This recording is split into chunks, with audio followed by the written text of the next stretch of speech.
கழகத்தின் கொள்கை குறிக்கோள்களுக்கும் கோட்பாடுகளுக்கும் முரணான வகையில் செயல்பட்ட திரு ஓ பன்னீர்செல்வம், திரு சி பொன்னையன் உட்பட 20 பேரை கழகத்தின் அடிப்படை உறுப்பினர் பொறுப்பு உட்பட அனைத்து பொறுப்புகளிலிருந்தும் நீக்கி வைத்து கழக பொதுச் செயலாளர் சின்னம்மா உத்தரவிட்டுள்ளார்.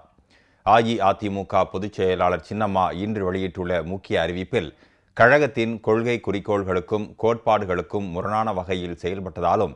கழகத்தின் கண்ணியத்திற்கு மாசு ஏற்படும் வகையில் நடந்து கொண்டதாலும்,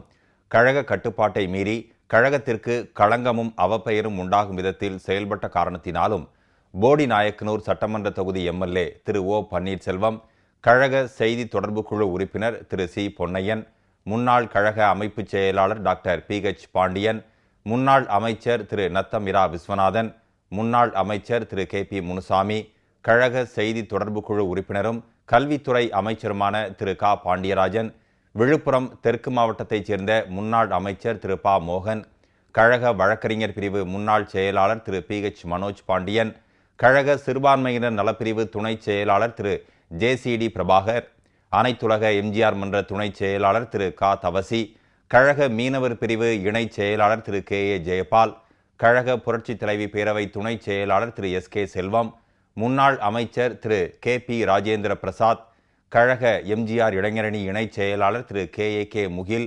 கழக தலைமை செயற்குழு உறுப்பினர் திரு பரிதி இளம்வழுதி, கழக தலைமை செயற்குழு உறுப்பினர் திரு இ பொன்னுசாமி, வடசென்னை தெற்கு மாவட்ட கழக அவைத்தலைவர் திரு வ நீலகண்டன், கடலூர் கிழக்கு மாவட்ட கழக அவைத்தலைவர் திரு கோ ஐயப்பன், மதுரை புறநகர் மாவட்ட கழக முன்னாள் செயலாளர் திரு M முத்துராமலிங்கம், சங்கரன்கோவில் தொகுதி முன்னாள் சட்டமன்ற உறுப்பினர் திருமதி S முத்துச்செல்வி ஆகியோர் இன்று முதல் கழகத்தின் அடிப்படை உறுப்பினர் பொறுப்பு உட்பட அனைத்து பொறுப்புகளிலிருந்தும் நீக்கி வைக்கப்படுவதாக தெரிவித்துள்ளார். கழக உடன்பிறப்புகள் யாரும் இவர்களுடன் எவ்வித தொடர்பும் வைத்துக் கொள்ளக்கூடாது எனவும் சின்னம்மா கேட்டுக்கொண்டுள்ளார்.